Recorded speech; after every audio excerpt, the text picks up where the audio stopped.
Book of Heaven, Volume 33, November 18th, 1934. Love of God in the creation. The glory that creation would have given him had it possessed reason. The sacrifice that love makes of its glory, its continuous cry, the army armed with love, exchanges of love between God and the creature. I am always in search of the acts that the divine will does continuously, and since it never lets itself be found doing nothing but always an operating act, oh, how beautiful it is to be able to say to my Creator that His divine fiat loves me so much that it is now stretching out the heavens, creating the sun, giving life to the wind and to all other things, because He loves me. And His love is so great that He tells me, with deeds and with words, "For you I do this, not did, but do." For us, creating our works costs us as much as preserving them. So I was going around in the creation, and the heavens, the stars, the sun, and everything seemed to come toward me with their refrain. For you did our Creator create us, because He loves you. Therefore come to love Him, who has loved you so much.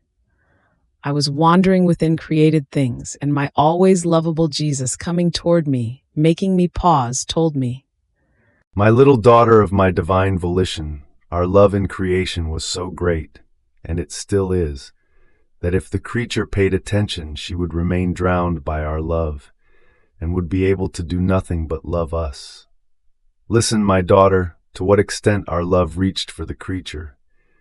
We created the creation completely without reason. Oh, had we endowed it with reason, what glory would it not have given us? A heaven always stretched out without ever moving from its place, because such was our will.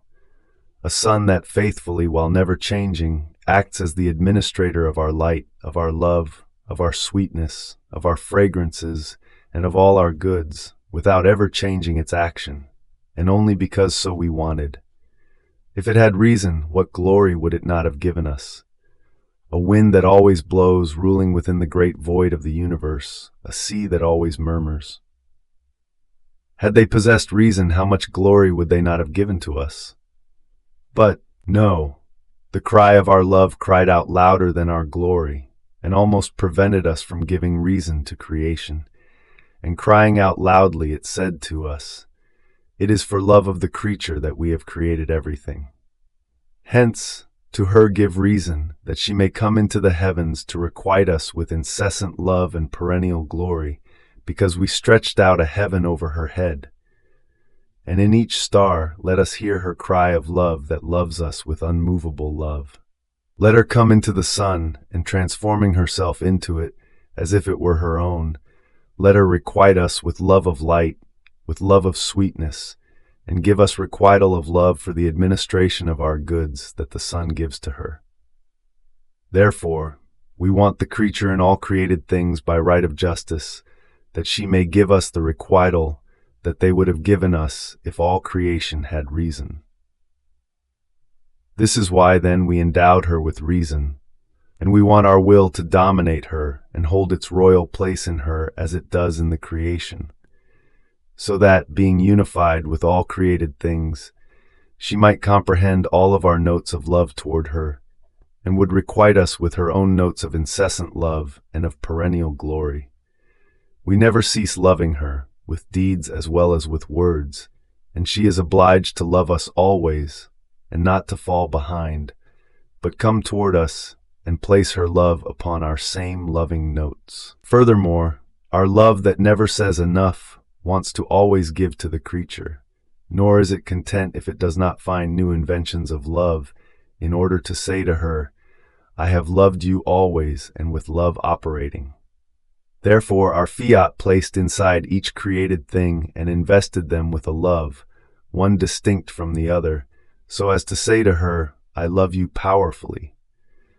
While in another it placed the sweetness of our love, someplace else the loveliness, somewhere the gentleness, and somewhere else our love that enraptures, that binds, that conquers, in such a way that the creature would not be able to resist us.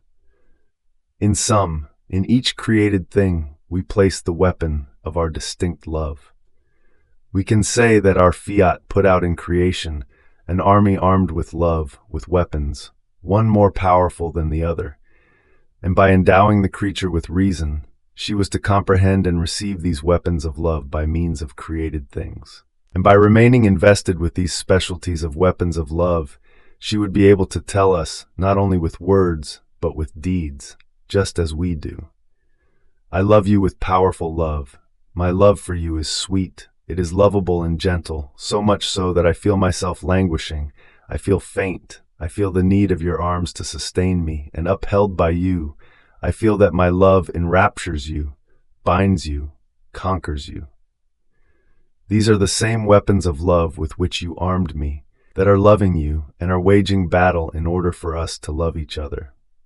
My daughter, how much hidden love does creation contain? And since the creature does not elevate herself into our will, does not come to live in it, in spite of her possessing reason, she comprehends nothing about it, and we remain without the requital due to us by justice. And our love, what does it do? With invincible patience it waits and continues to cry out that it wants to be loved by the creature, because for love of her it would have sacrificed an interminable glory, had it given reason to all creation, for love of the creatures. Therefore, be attentive to live inside our divine will, so that by making itself the revealer of our love, it may equip you with the weapons to make us loved, with the qualities of our own love. And oh, how content I will be, and you too will be content. Fiat.